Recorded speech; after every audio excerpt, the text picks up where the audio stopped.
Hello student, Gayatri college के YouTube channel पर सभी विद्यार्थियों का स्वागत है। आज के क्लास में हम बीएससी फाइनल ईयर मैथमेटिक्स के पेपर कॉम्प्लेक्स एनालिसिस को कंटिन्यू करते हुए बात करेंगे एनालिटिक फंक्शन कॉन्सेप्ट के ऊपर based harmonic function and conjugate harmonic function. तो देखिए, अपन ने प्रीवियस लेक्चर में बात की थी विश्लेषिक फलन अर्थात एनालिटिक फंक्शन को लेकर, जिसमें अपन ने कहा था कि कोई भी फंक्शन एनालिटिक कब होता है यदि वो किसी भी रेंज के अंतर्गत कॉची-रीमान इक्वेशन को सेटिस्फाई करे, तब वो फलन एनालिटिक फंक्शन कहलाता था। अब अपन देखेंगे कि कोई भी फलन हार्मोनिक कब होगा। तो देखिए, अपन बात करते हैं जनरली आपके पास में a real value continuous function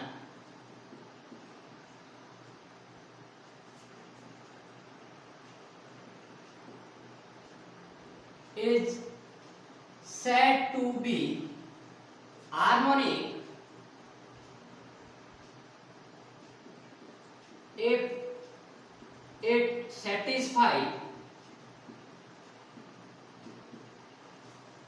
आपके पास में लाप्लास इक्वेशन। अब देखिए, लाप्लास इक्वेशन क्या होती है। यदि मान लीजिए कोई भी फंक्शन आपके पास में f है, तो curly our square f upon curly square आपके पास में x into del two f upon जो डेल y स्क्वायर है, इसका मान यदि 0 आता है तो ये लाप्लास समीकरण कहलाता है। तो आपके पास में कोई भी रियल वैल्यूड कंटीन्यूअस फंक्शन होता है वो आपके पास में हार्मोनिक कहलाएगा यदि वो लाप्लास समीकरण को सेटिस्फाई करता है। अब देखिए, अपन कॉम्प्लेक्स वेरिएबल के अंतर्गत बात करते हैं यदि, तो क्या आता है, अपन देखते हैं कि जो f ऑफ z होता है वो u of x, y plus iota of v of x, y होता है। ठीक बात। इसके अंतर्गत u और v कब हार्मोनिक होंगे, तो देखिए आपके पास में यदि अपन बात करें तो किसी प्रांत या रीजन b में वास्तविक भागफलन अर्थात u की यदि अपन बात करें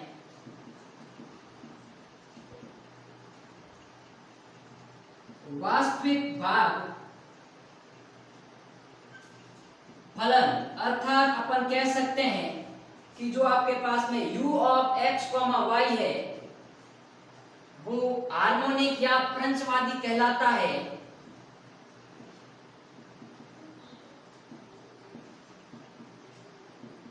यदि वह मतलब आपके पास में u खुद एवं उनके प्रथम दो कोटियों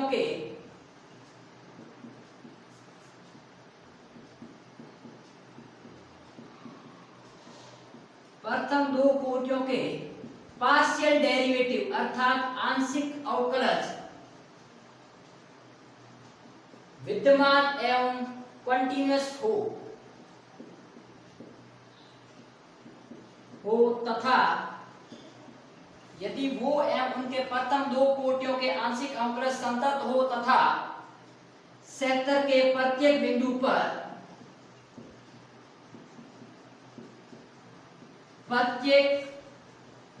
पर लाप्लास समीकरण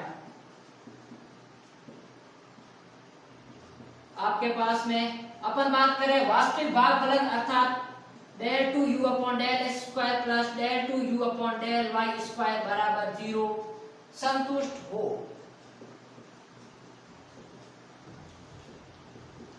ठीक है।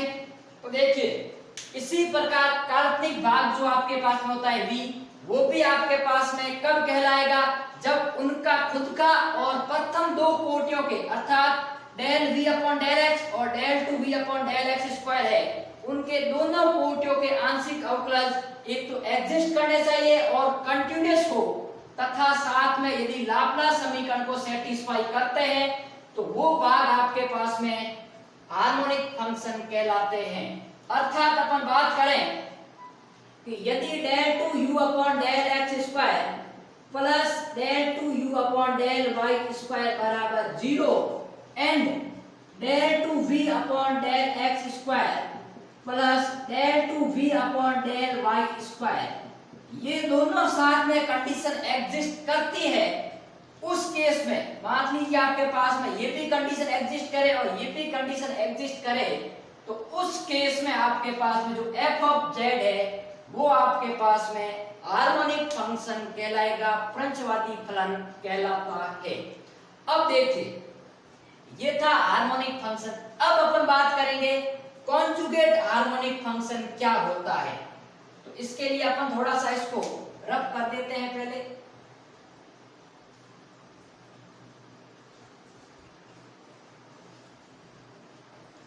अब अपन बात करेंगे सेकंड नंबर कॉन्जुगेट हार्मोनिक।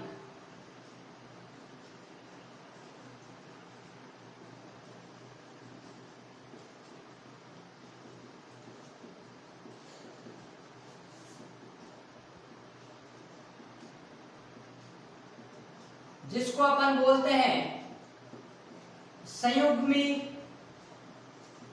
प्रंचवादी फलन। अब देखिए ये क्या होता है, यदि आपके पास में माना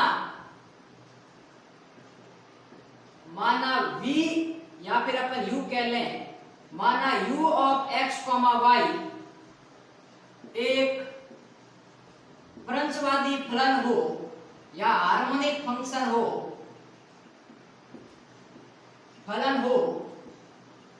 तो v ऑफ x, y अर्थात इमेजिनरी पार्ट, ये आपके पास में ध्यान रखना मैंने u लिखा है, तो v ऑफ x, y है वो आपके पास में u ऑफ x, y का प्रंचवादी संयुग्मी कहलाता है।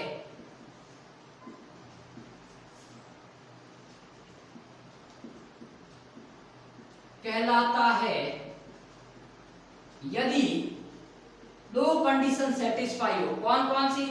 फर्स्ट कंडीशन है कि v ऑफ x, y भी हार्मोनिक फंक्शन हो अर्थात प्रंचवादी फलन हो।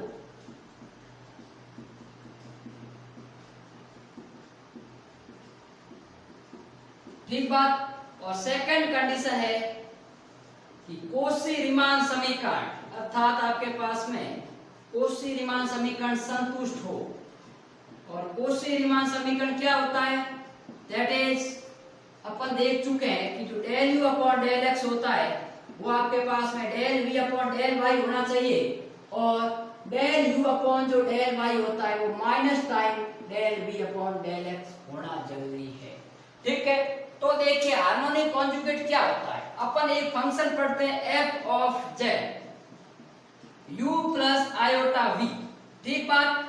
इस फंक्शन के अंतर्गत यदि जो u है अर्थात वास्तविक भागफलन, यदि ये हार्मोनिक फंक्शन है तो उस कंडीशन के अंतर्गत ये v भी हार्मोनिक फंक्शन कहलाएगा या हार्मोनिक कॉन्जुगेट कहलाएगा जब v हार्मोनिक होना जरूरी है, और दूसरी बात u तथा v है वो कोशी-रीमान समीकरण को सेटिस्फाई कर जाए।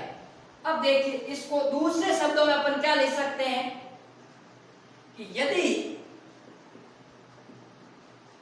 f of z equal to u of x, y plus iota v of x, y, ठीक है, यदि आपके पास में ये फलन है वो विश्लेषिक फलन हो, यदि f of z equal to u plus iota v एक आपके पास में अपन कह देते हैं कि विश्लेषिक फलन हो,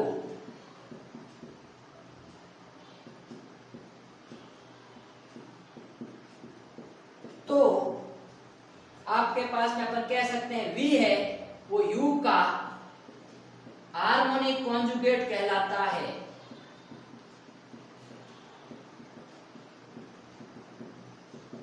हार्मोनिक कॉन्जुगेट कहलाता है। अब देखिए ऐसा कैसे होता है, क्योंकि यदि कोई फंक्शन विश्लेषिक है तो अपन ये कह सकते हैं कि कोई भी फंक्शन विश्लेषिक होने पर वो हार्मोनिक होगा, वो अभी मैं प्रूव करवाऊंगा आपको। और यदि ये फलन हार्मोनिक है, ये फलन हार्मोनिक होने का मतलब क्या है, अभी मैंने डेफिनेशन में बताया था हार्मोनिक में कि ये फलन हार्मोनिक उसी केस में होगा जब u भी हार्मोनिक हो और v भी हार्मोनिक हो। अर्थात अपनी फर्स्ट कंडीशन सेटिस्फाई हो गई कि v हार्मोनिक है और अपने u पहले ही अपन हार्मोनिक मान के चले थे, तो फर्स्ट कंडीशन हो गई। सेकंड आपके पास में कि जब कोई फंक्शन एनालिटिक होता है तो अपन ने कहा था कि उसकी नेसेसरी कंडीशन है कि वो कोशी रीमान समीकरण को सेटिस्फाई करेगा।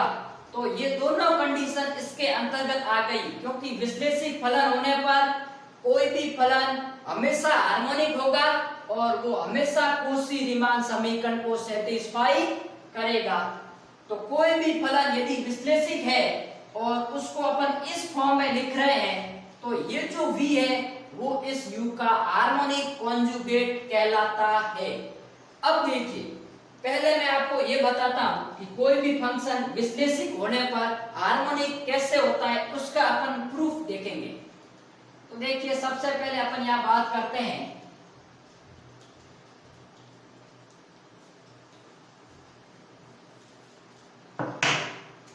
आपके पास में एक अपन थ्योरम मान के चलते हैं। यदि किसी प्रांत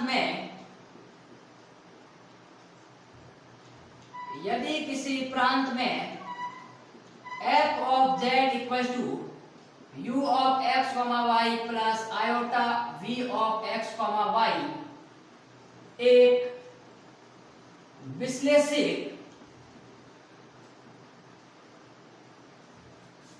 फलन हो तो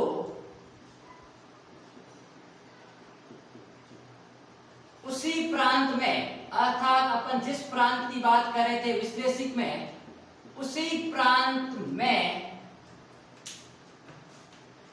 f of z हार्मोनिक होगा, अर्थात प्रंचवादी होगा, हार्मोनिक फंक्शन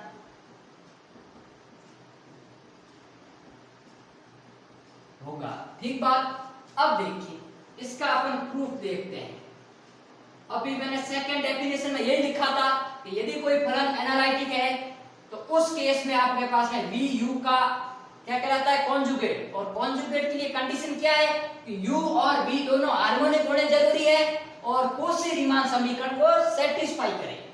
अब देखिए, सिंस अपन लिख लेते हैं कि जो f ऑफ z है वो आपके पास में u प्लस आयोटा v एक एनालिटिक फंक्शन है, अर्थात विश्लेषिक फलन है।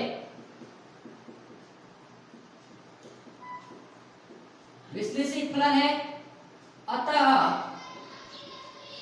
सेक्टर d के या किसी भी रीजन के प्रत्येक बिंदु पर कोशी रीमान इक्वेशन को क्या करेगा, सेटिस्फाई करेगा। अतः कोशी रीमान समीकरण को प्रत्येक बिंदु पर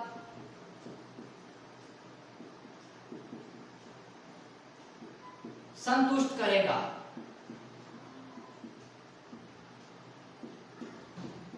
ठीक बात, ये अपन पहले प्रूव कर चुके हैं। अर्थात मेरे कहने का मतलब यह है कि जो del u upon del x आएगा वो आपके पास में del v upon del y होगा, एंड जो del u upon del y होगा वो minus time del v upon del x होगा। ठीक बात। इसको मैं समीकरण 1 देता हूं, इसको समीकरण देता हूं 2। अब मैं क्या करता हूं, मुझे हार्मोनिक प्रूव करना है, अर्थात del two u upon del x square plus del two u upon del y square. मुझे ये लाना है कि del two u upon del x square plus del two u upon del y square बराबर 0, या फिर del two v upon del x square plus del two v upon del y square बराबर 0। या फिर अपन नहीं कह सकते, इनके साथ में दोनों कंडीशन प्रूव होना जरूरी है, तभी फंक्शन क्या होगा, हार्मोनिक। अब देखिए, मुझे curly square upon curly x square चाहिए, तो इसका मैं क्या करता हूं, partial derivative with respect to x. तो देखिए, समीकरण 1 का x के सापेक्ष आंशिक अवकलन करने पर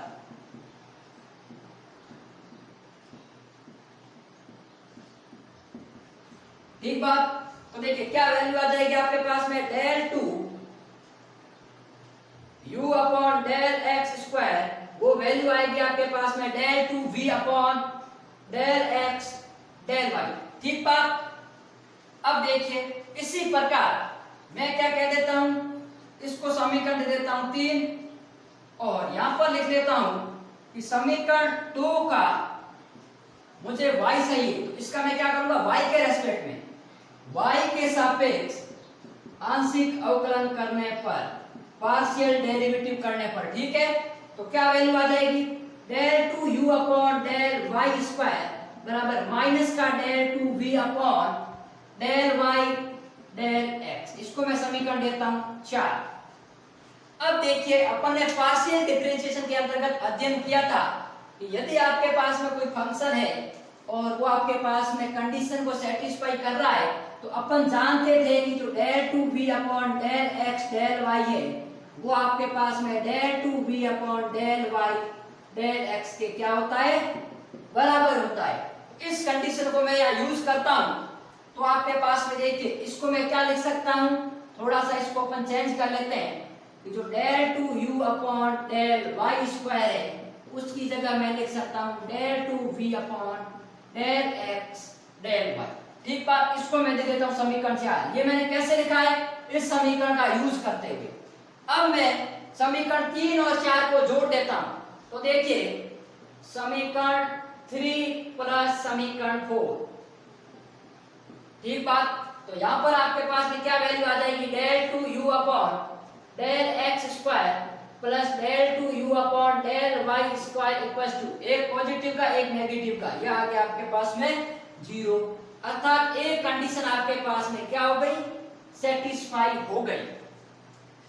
अब आपको क्या काम करना है वो सुनो। इस समीकरण का मैंने x के साथ में किया था, अब आपको ये कंडीशन लानी है, मुझे del two v upon del x square, तो इसको तो मैं x के साथ में करूंगा तब del two v upon del x square आएगा, और इसका मैं y के साथ में करूंगा अवकलन पार्शियल, तो ये del two v upon del y square आएगा। फिर दोनों समीकरण को आप क्या करोगे, ऐड या सब्सट्रैक्ट करोगे, लेकिन ध्यान रखना ये पॉजिटिव का है नेगेटिव का है, तो इसमें से मैं क्या करूंगा, इसको घटा दूंगा, तो घटाऊंगा तो ये माइनस और माइनस क्या हो जाएगा, पॉजिटिव।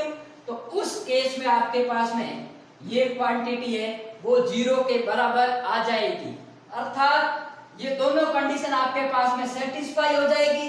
तो उस केस में ये जो फलन है f ऑफ z, ये एनालिटिक होने पर हार्मोनिक भी होगा। ठीक बात। तो अपन ने ये दिखा दिया कि कोई भी फंक्शन एनालिटिक होने पर हार्मोनिक भी होता है। अब देखिए इनका यूज क्या है, काफी क्वेश्चन में ऐसा लिखा आएगा कि यदि किसी प्रांत में फलन विश्लेषिक है तो दर्शाइए कि आपके पास में वो क्या ये कॉन्जुगेट हार्मोनिक इसका प्राप्त हो सकता है या नहीं। अब देखिए कॉन्जुगेट हार्मोनिक प्राप्त होने पर अपन को पता है कि वो फंक्शन हार्मोनिक होना जरूरी है, तो यदि वो फंक्शन एनालिटिक है तो हार्मोनिक फंक्शन हमेशा के लिए होगा, उसको अपन को प्रूव करने की जरूरत नहीं पड़ेगी। लेकिन यदि ये कंसेप्ट अपने दिमाग में नहीं रहेगा तो अपन को पहले एनालिटिक को हार्मोनिक में प्रूव करना पड़ेगा, फिर अपन उसका क्या निकालेंगे, हार्मोनिक कॉन्जुगेट। अब देखिए हार्मोनिक और हार्मोनिक कॉन्जुगेट फंक्शन के ऊपर न्यूमेरिकल प्रॉब्लम को लेके अपन नेक्स्ट क्लास में बात करेंगे।